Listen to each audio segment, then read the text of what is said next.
Hi, my name is Kirk Hunter, and what you're about to see is a very eclectic view of the film and video industry here in Austin, Texas. Hope you enjoy it. It's Naked Slacker! Well, I guess primarily out of work, at least in the film biz. Artist, set designer, script writer, art director. Well, I like it. I'd like to scam off about $1 million bucks per picture, like old Dino would do. Everything from burning up cockroaches to ad agency type finals where they're trying to create their own television commercial, and obviously everybody knows sex sells. A lot of productions here, but Some people are making money. yeah, some people are. I guess, I mean, it could be the same in LA. I don't know. I haven't been there. But then I hear all these stories about people that go out there and get work right away. I think that there's a lot of room for small parts right now, and I can't imagine that it's going to get any smaller. I think that, again, going back to desktop video, I think... Well, I think it'd be a little hypocritical for me to criticize that, being that if Arnold were to call me up and say, Lynn, you want to work on T3, I'd say yes, you know, and I think a lot of people here would. Filmmaking and TV, what have you, it's a big business. It's a big money-making business. I mean, the bottom line is, I mean, acting and the whole circle of entertainment is a business. People have to realize that. There are, and I don't know everybody, but I definitely feel like I'm a part.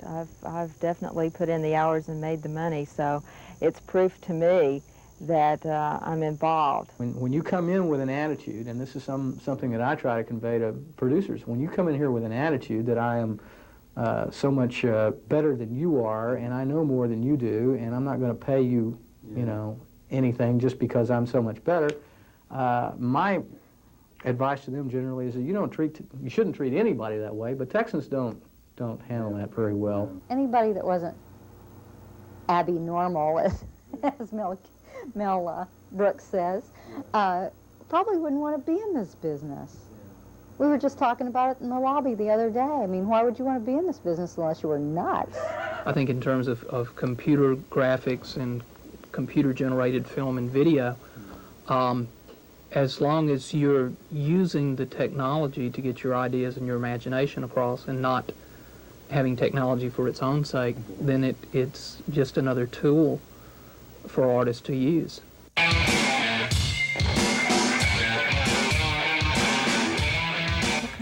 What kind of filmmaker or video maker do you consider yourself?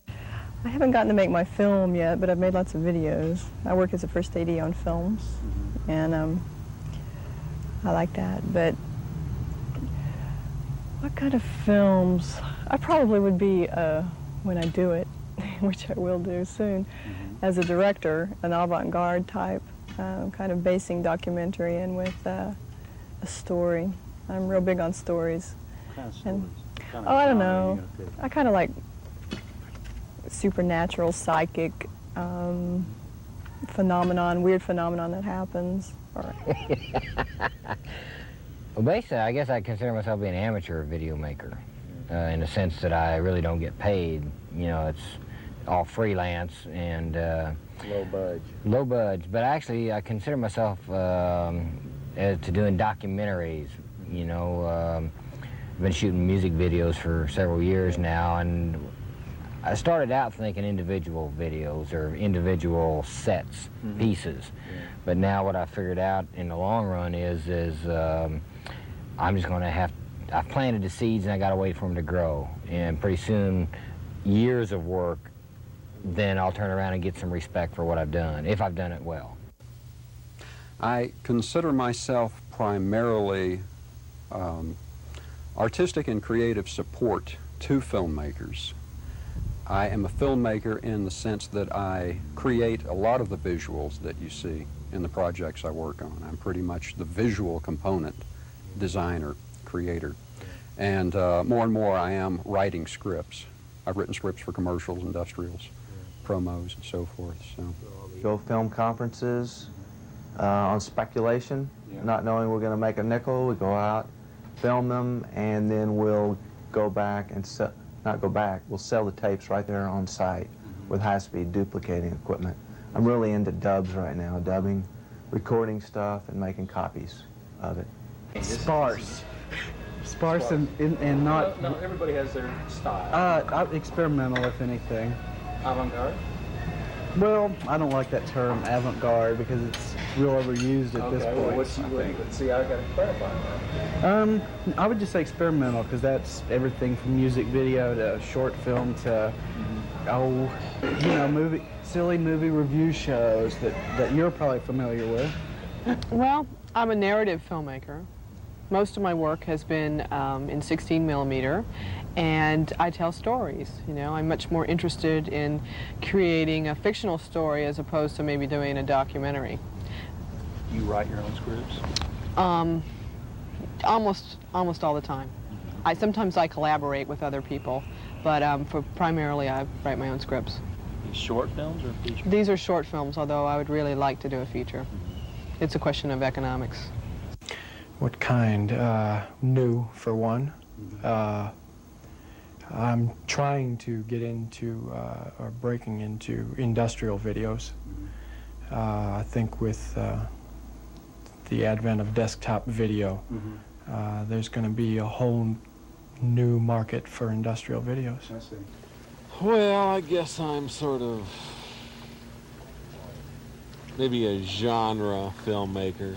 Whatever you can look around and see you have that might be available and turn it into some sort of slap gore, slash 'em up, an opportunistic sort of thing, I guess.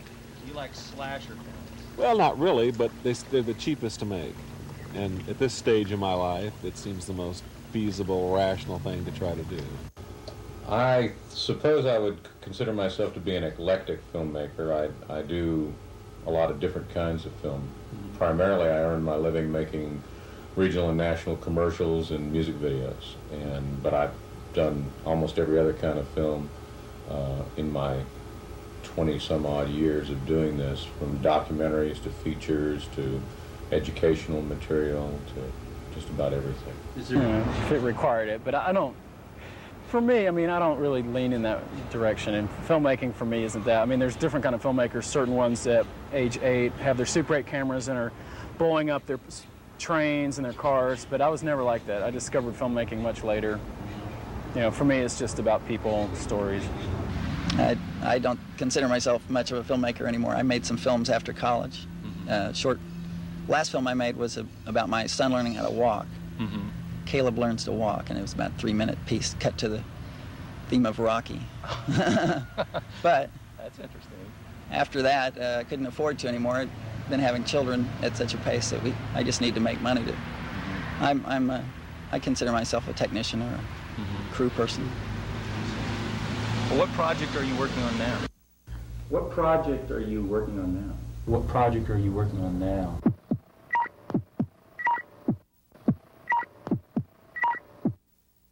Well, I'm writing a screenplay right now called the Mary M. Fellowship, and it's about a group of love and sex addicts in recovery together.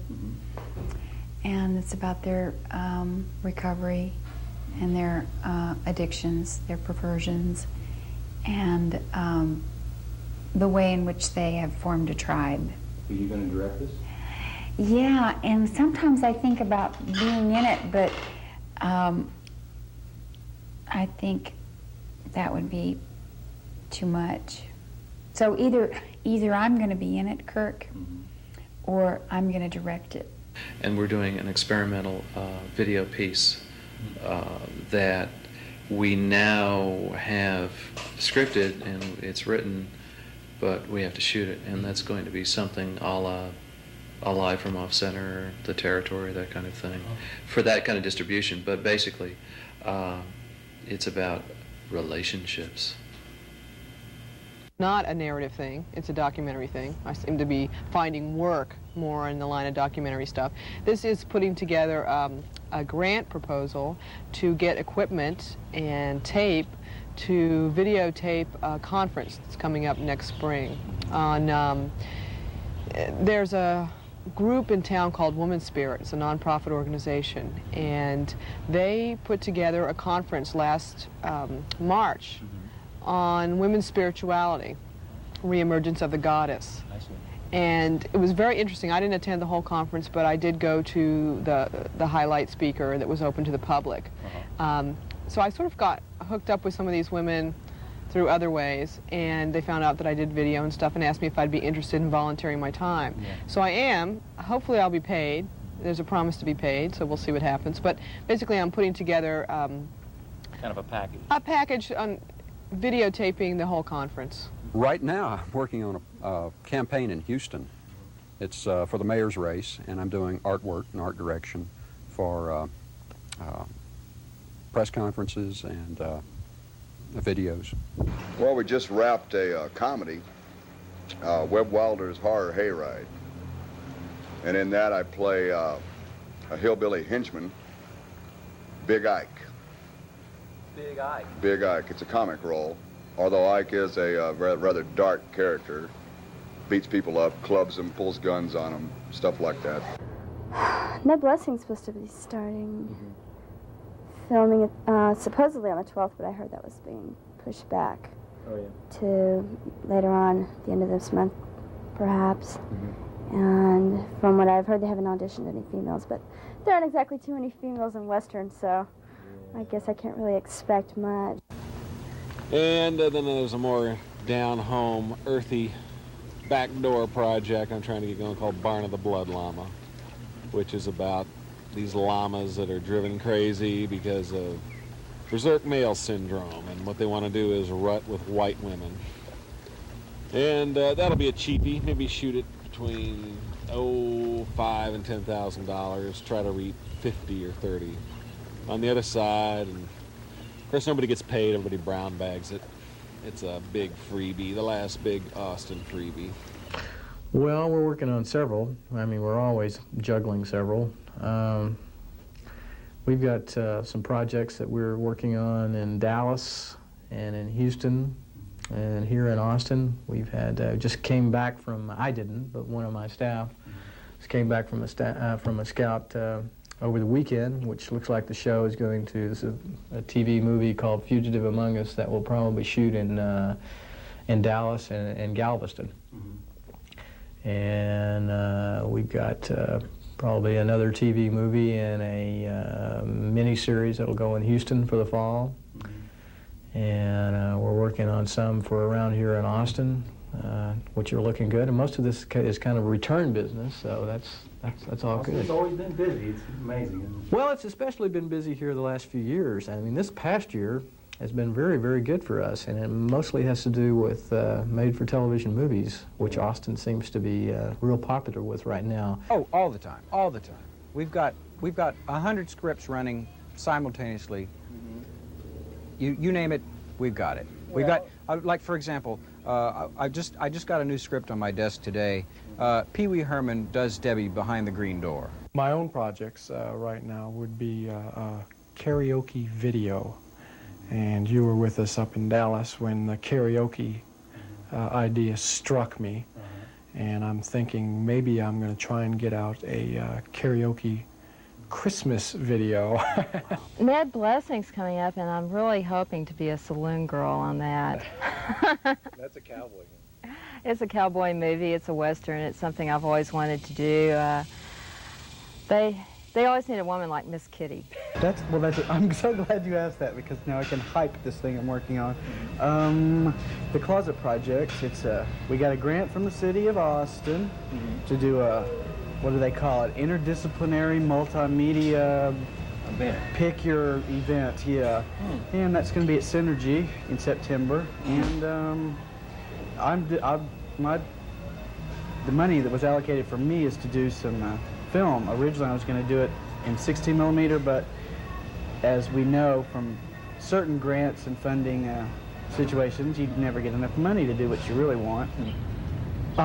Personal project, I'm trying to get some, I'm also an actor, like I said, jack of all trades. I'm trying to get some character sketches together and get those sent out. I've got a friend who can help me get something in syndication if I can get something together. Maybe 1 or 2 training films a month, but the older I get and the more clients we get, you know, we've been in this location for 8 years, and over that time we've developed the kinds of clients that allow us to do some of the lazier stuff. A lot of copies, a lot of editing, a lot of equipment rental. That training film is tough. You got to be paying attention for that.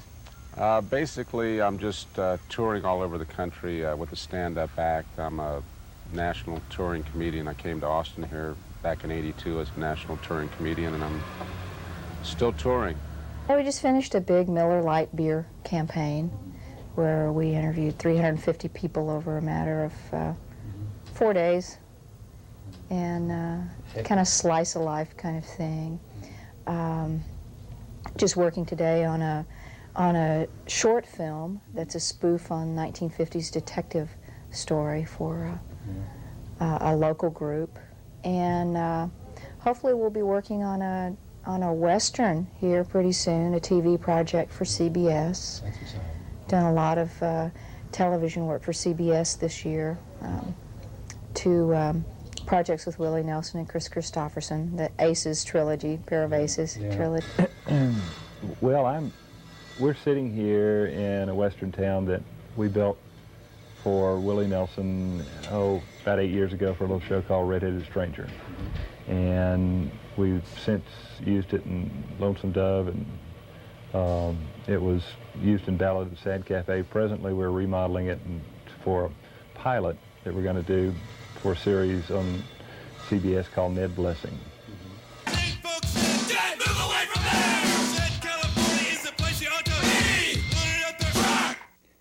How do you get work in film or video?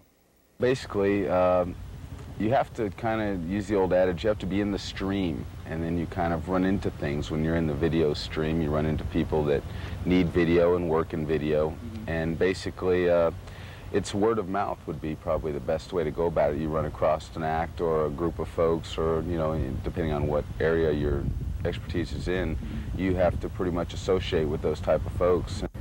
Well, a lot of people call me. You know, I've been doing it long enough now that people do know that Hank Sinatra does this kind of work.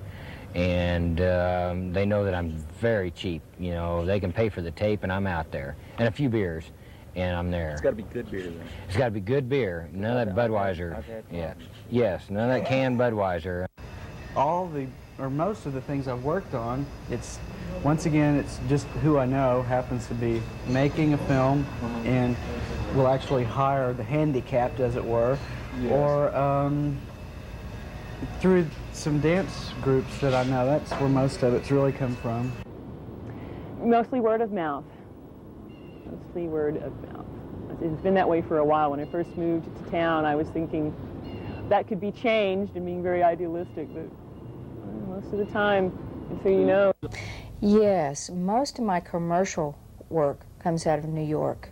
And it's kind of, you start working for one big ad agency, or you do Steve Horn's Texas casting, and it's really word of mouth.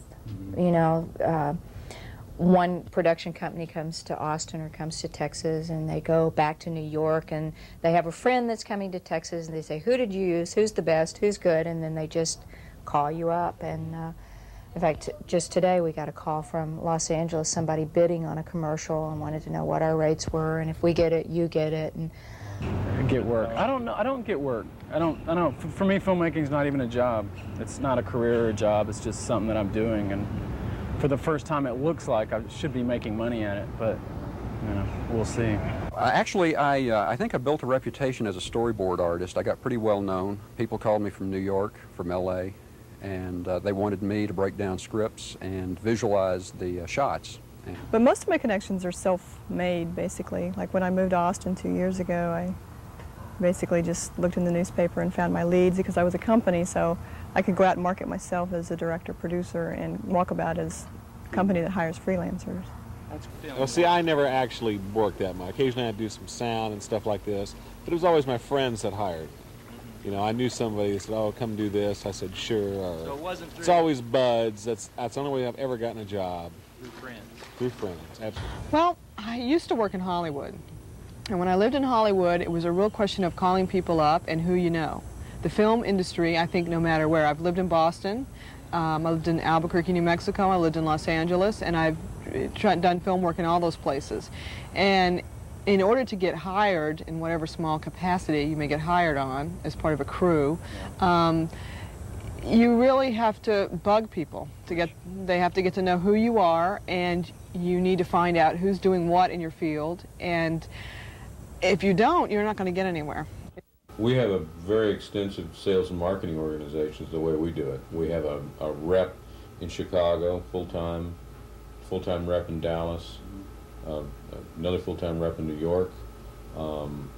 We have a full-time salesperson here in Austin who does nothing but sell for Full Spectrum. We have another full-time salesperson who does nothing but sell for MetroPost. And that's the way that we get work. It's pretty much the only way to get work, in my opinion. If you have an operation of some size and you have to have a certain amount of volume of work flowing through it. Well, we market. We have a very small advertising budget right now, but we do advertise and we market. We go out there a couple of times a year.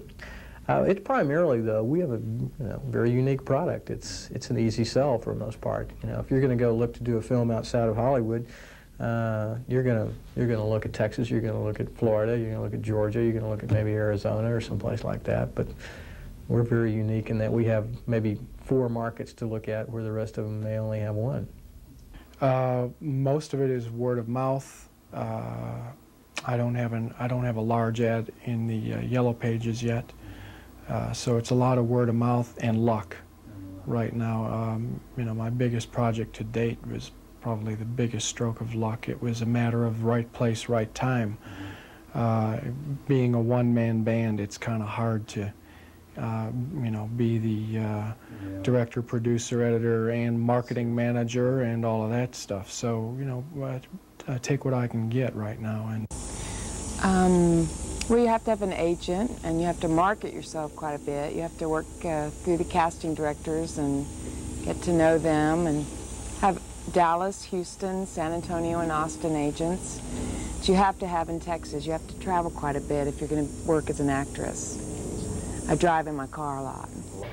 I've been pretty lucky with that stuff. I guess I have a reputation or something, because people call me, and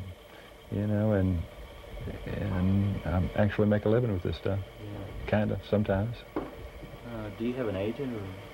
Oh, I used to. Now I just have a guy that negotiates for me, but, That's great. I found that I was getting my own job, so I blew that off.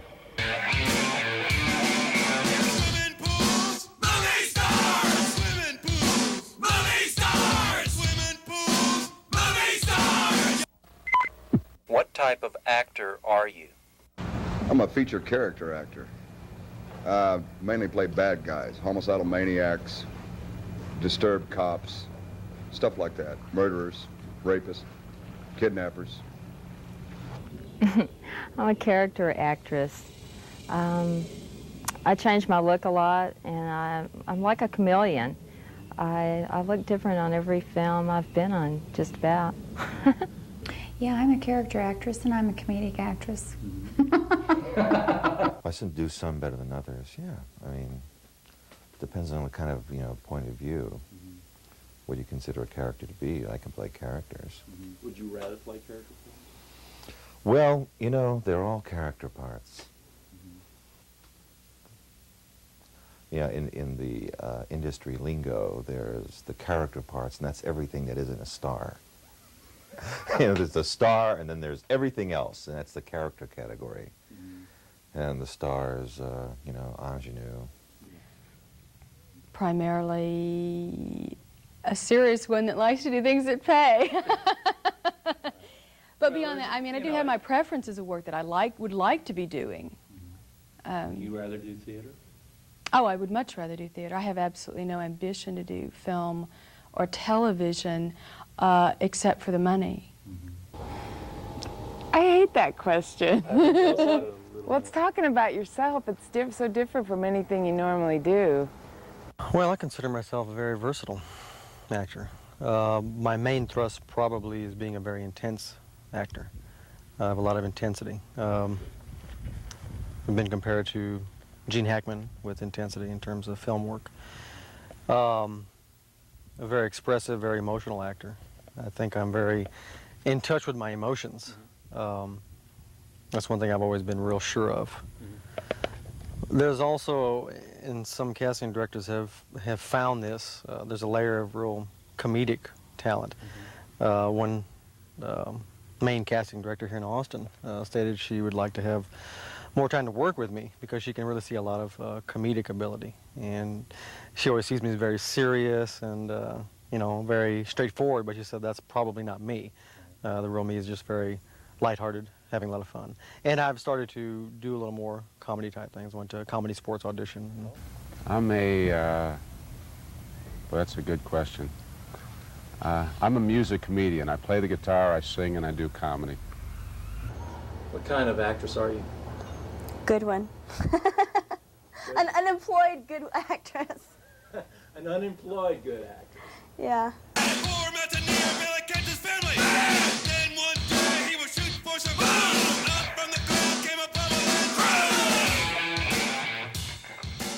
What is your opinion of the film and video industry here in Austin? Is there an industry? Well, yeah. If there is one.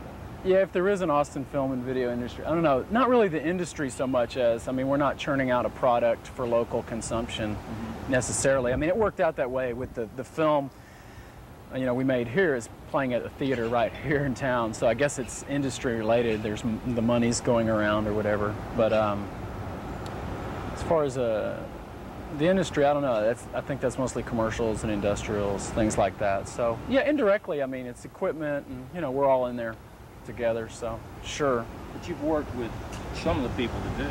Oh, certainly. Yeah, a lot of the crew on Slacker works, you know, on that, which is good. I mean, that's why it's very important that exists, that there is that community, just to keep people employed or, you know, keep their rent paid and things, you know. Pay the bill. Whether or not it's what they ultimately want to be doing, it's good to have those options while they're in between other projects, or maybe something they feel a little more, feel that they would like to be doing, you know, content-wise. Yeah. I mean, working on a feature that you believe in is a lot different than working on a beer commercial. Do you consider yourself a part of the Austin film and video industry here? Yeah, at times I do. I find myself right in the middle of it at times, and then other times I'm away from home so often that it's just a nice place to come home to. It's not. Oh, absolutely. We have resisted temptations to move elsewhere, primarily because of quality of life issues. I mean, we enjoy living here, and we consider ourselves responsible for, you know, a lot of the good things that are here as far as the Austin film community. I mean, the production company that Laura and I started in 1974 is by this time probably, I think, almost certainly the oldest production company in the state of Texas. Yeah. And a lot of the people in this film community that do what they do now learn to do what they do working with us.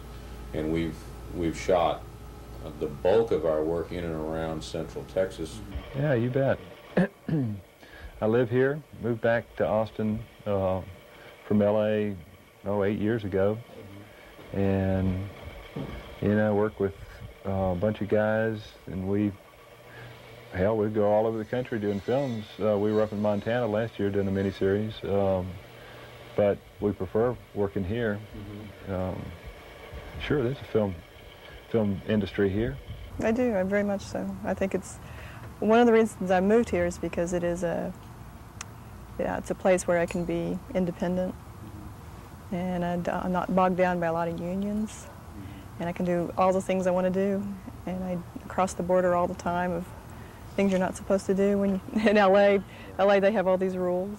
Sure I do, because a lot of times I work with folks that have done major features and done large work. I mean, just because they've done a major feature at one point in time doesn't mean they won't work for somebody on a lesser budget if they're not busy. Yeah.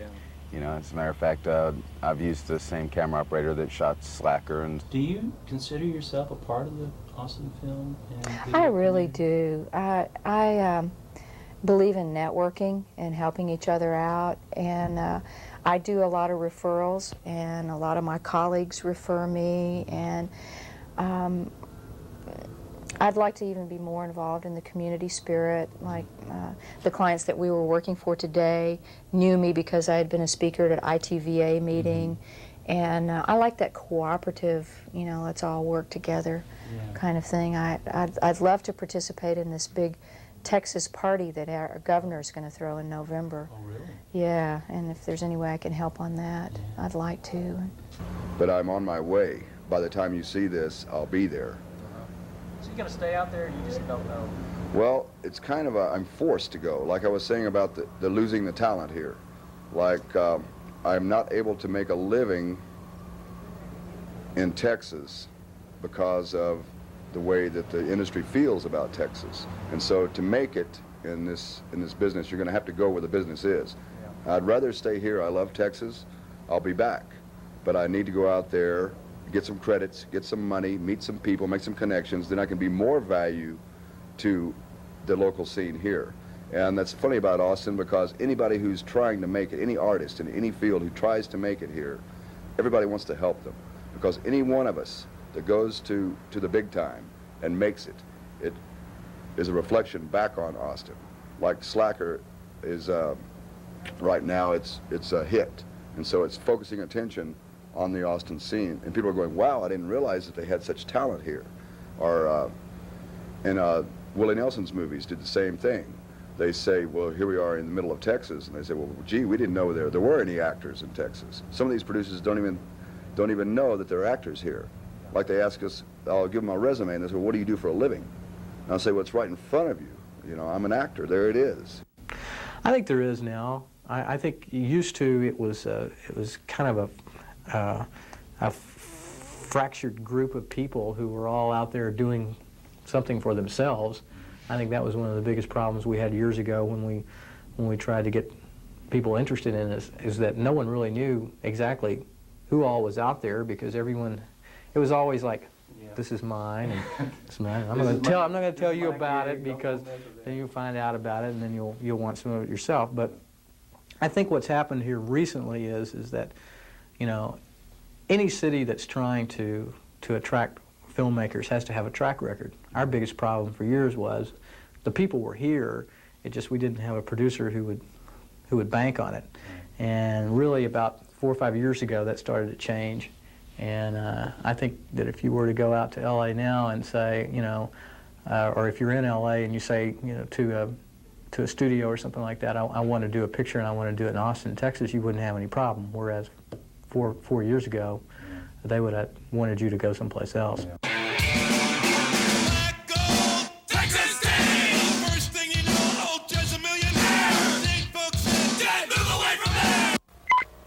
What is your opinion of the Austin film and video community? I think it's scattered and cliquish, like we were talking about at lunch, but I think there is a community. For one thing, when we're working on a big motion picture or a big television movie of the week, you see the same people. You see the same grips. You see the same, even craft service. You see the same. I mean, we work on, my company works on, in some capacity, on, I'd say at least 75% of every big project that comes into this city, if not more. There's a lot of video. There's some smaller production houses here that are working, doing good stuff, commercial work and industrials.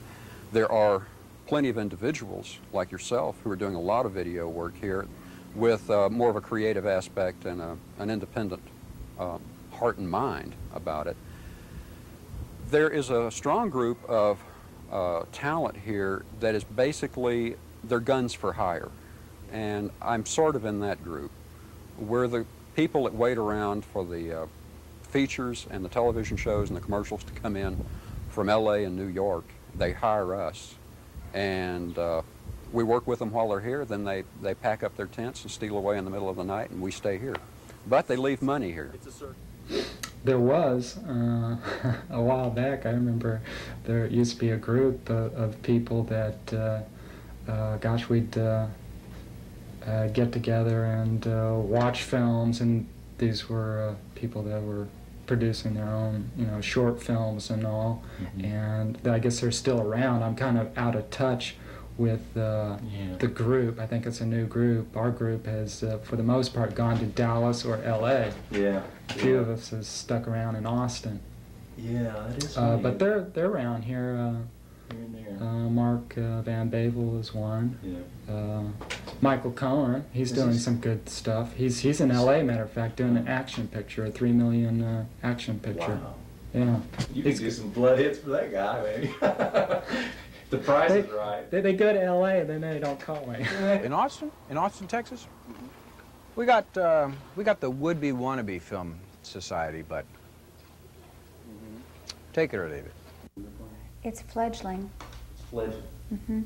It's a little fledgling industry, and I think if we're all good parents to it, that we can invigorate it and perhaps leave something for our children.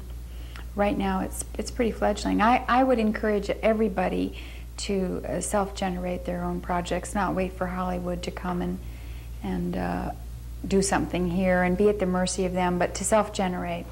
Well, my basic opinion is that it's scattered. Everybody's working against each other. Nobody wants to work together. And I think that's our biggest problem in the industry here in town is everybody's like, well, yeah, I'm going to do this, and yeah, I'm going to do that, but there's no cohesive element that brings us all together. Everybody's kind of standoffish, and I think that becomes, it's kind of almost like animals feeding, where there's not enough meat to go around, so they all fight each other for what little meat's there.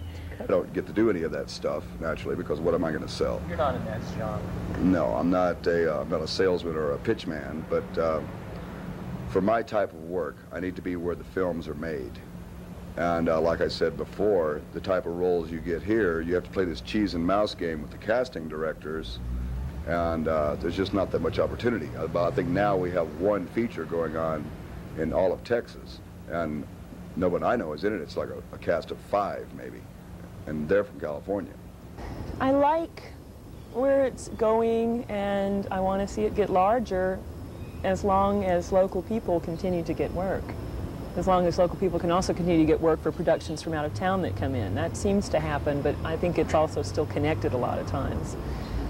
For example, I know there was some nepotism involved in some films when they come to town, if you know someone, you know, but I don't think that's going to change. I don't know. Well, I think it's fun. I think they're bringing money to Austin, which was sorely needed.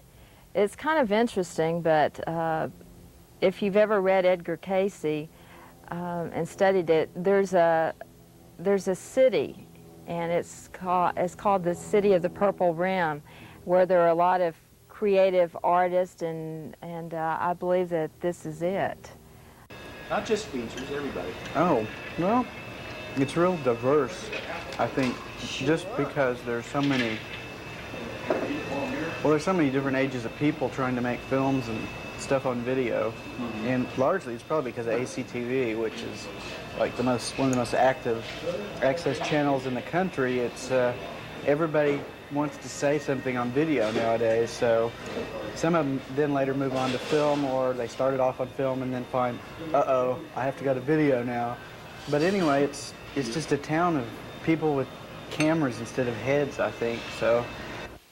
It's a family community at this point, I think. It's small enough that everyone knows each other, and I think it's a friendly, wonderful environment. I think the actors are more networked than mostly the gaffers and the camera people. Absolutely, yeah. I don't call it a so-called industry. I think it's definitely an industry here. I think there's a lot of really talented people here, everywhere from music to film to crew. I think that's one reason why all the LA people come in here is because our crews are so strong. And independents, a lot of independents like myself. We have a really vital, growing community here that's starting to get more and more national attention, more and more national support. And I think it's really progressing tremendously. The Texas Film Commission does a really good job of getting things together. Now that we have a state music commission that's going to be working with a lot more of those people, I think there are going to be more opportunities and more of a place for things to happen. If the long promised Austin Music Channel finally happens, that's going to be another avenue in which a lot of local people are going to have the opportunity to do more work and do more work with different people. Yeah, I'd say at least 2, maybe.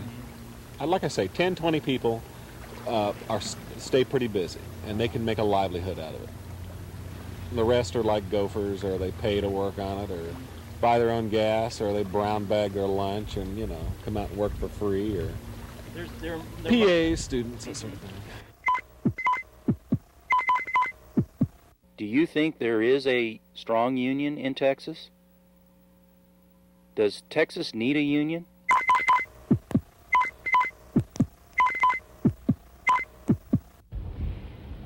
If you want to leave Texas, I think you need to join a union. But to be in Texas, quite a bit of the work is, good bit of the work is non-union. So I think it's best to stay non-union. Probably does. It probably does. I think it probably protects them because it keeps people out that might do a better job. You know, I think that's what happens a lot is, you know, and they're fat and they're happy, they got a job, I'm with the union, I'm protected, I don't really have to do shit. So here's a guy who really wants to do something and can't, but would probably do twice the work in half the time with 10 times the more creativity, but they can't do it because they don't belong. And thank God for public access for that reason. Yeah. Well, I mean, so far, I mean, we have always been a state that can kind of live with it both ways. We've had some labor problems here. Dallas has had their problems along that line, and the thing is that there are a lot of people who go, why are these people coming in and taking advantage of us? They won't pay us the amount of money that we deserve. They work us too many hours, and so we need to get a union, and we need to get organized and tell these people we're not going to do that anymore. Or something close to, some people don't want the union. Well, exactly, and it does. I'll be the first to tell you that in the attitude, it's not that I support it one way or another. Yeah, it's just that, like when Hollywood calls here and they say, "Are you a right to work state?" Well, yes, we are. Yeah. Well, what does that mean? Well, it means you have a right to hire anybody you want to work on this film, and they don't have to have a labor affiliation. But at the same time, it does not discourage labor unions from being in the state, nor does it mean that they should not have the opportunity to apply for a job just like anybody else. So right to work doesn't mean a whole hell of a lot. I know they're making inroads into Dallas and all. I don't know about Austin. Occasionally you hear about somebody throwing a fit and they're having to hire them. I don't like to see it in that it guarantees a set wage, and that's not free enterprise. Free enterprise is let's turn out the best project, and for the least amount of money, you annihilate competition when you get unions. It's just ridiculous, and that's why, at least I hear, they're losing their support. But it's not artistic either. Yeah, exactly. It limits people. It puts them into very specialized, compartmentalized positions, and you can only do that. And it says, well, you can't do anything else, and that's very detrimental to the spirit of the human. I don't know about the union stuff. I am a member of Local 666, which is Chicago's camera unit, and Chicago, Detroit, the middle of the nation. And it's, I don't know. I've gotten 2 jobs out of it, but everybody's in it for the wrong reason. We're in it to promote films. Well, no. It's nice to have a contract when you're working on it. I mean, how can I digress and say well, that? you don't have. You can pass because you no, love. It's an important thing, I think. I've also been asked to get into the LA union by the people I work with on these TV movies, and it's a very expensive proposition. You're talking for a camera operator, $6,000 or $7,000 initiation, and I paid $4,500 initiation back in '85 to get in 666. Back when in Dallas you had to be union to get work. So what I'm saying is I've gotten the union in Dallas, in Chicago, in order to get work. I didn't get it because I was abused in the work I already had. Well, the only union I've really been closely associated with is the Stagehands Union. And I've had nothing but good experience with them. So I really don't know, and I do know that it does ensure that the hands themselves get paid the wage they're worth. They get, you know, they get the benefits they're entitled to, because it's hard work in a lot of cases for what they do. I mean, the entire show in a lot of cases relies on the stagehand, even though they're the unsung heroes, so to speak, of the business. And the same holds true for, say, the Teamsters, because I've seen the Teamsters on a lot of feature sets, and they're necessary, but they also do a pretty good job, you know. There's always somebody there when you need them when it comes to that, because if somebody calls in sick on you, well, the union sends somebody over right away. No, I don't think that you ever need a union. I think that what you need to have is sort of honest and fair relationships between employers and employees. And there was a need for unions at one time in this country, but I think that unfortunately the unions kind of blew it by taking advantage of the situation and exploiting the situation to the extent that they gave themselves a real bad name. They got involved with criminal figures, and they stole too much money. And you like the right to work state idea? Yeah, well, it's very crucial to, I think, the film industry in Texas for this to be a right to work state. We are very scrupulous about not exploiting people, and we have never done that. When we have the money in the budgets, we pay people what their rate is, and we pay people what they're worth. When we don't have money in the budget, then we say to people, well, look, times are tough, this budget is tough, this project doesn't have the money, we want to do this project, we would like to work with you, do you want to work with us? And we don't have any outside person sitting on our shoulder and telling us, no, we have to pay this person this amount of money. Yeah. Yeah, I think artists are children, and we'll work for free for anybody at any time, and we don't always know how to defend ourselves. And I'm a member of 3 unions, and I believe in them, and I support them, and I think we need them. Protect ourselves from the outside people? Well, just artists are not honored in our world. In the United States? Well, yeah. They're more honored in France. To be an artist is to be moving against the dominant paradigm, and we're not respected, and so we're scapegoated, and I think a union gives us some good protection. Yeah, benefit. What type of mentality does it take to be a film or video maker? I'm kind of a controlled, kind of a crazy, I guess, yeah. Well, crazy question is right. You know, you have to be a little bit off to be involved in this stuff, or at least it helps. You know, it's a crazy world, a crazy business. There's no security, and you know, people think it has some element of glamour being a filmmaker. Very creative, free spirit. I think we're all a little bit unusual, all a little bit quirky. I think we're all a bit kids, the Peter Pans, I think. And I think we are a select group of people that really enjoy what we do. Persistence, or you have to be totally crazy. You have to be completely persistent. You can't let a no stand in your way at all. That's one reason why I'm now getting more into acting. I figure I've already learned the persistence thing. I might as well have adapted to acting. It happens to be a little crazy, you know. I said a while ago, you have to have drive, and you have to have a desire and a single-minded focus.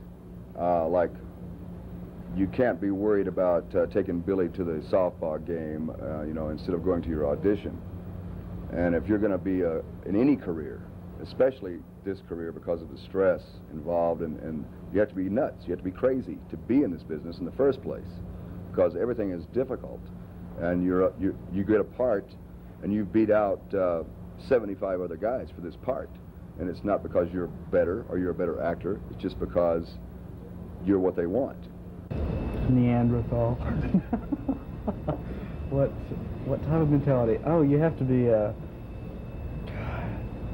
I think you really have to be obnoxious, kind of, and persistent and grumpy to a great extent to get anything done, because it usually, at this point, takes so many people to get everything moved from A to B that unless you're real tenacious, you would die, I think, trying to coordinate all that. No, not crazy, just obstinate.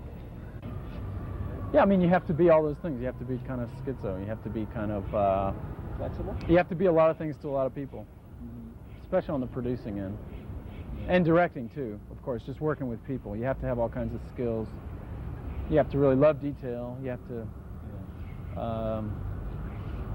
be able to put your ego way far away somewhere. You got to be able to, like, you know, be a master manipulator. Yep.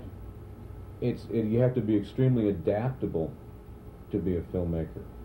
You have to be adaptable to things like not enough money, not enough time, the weather's not right, the thing didn't work, the actor didn't say the line right, the equipment broke, on and on and on and on. Every shoot that I have done has some case where things did not go according to plan.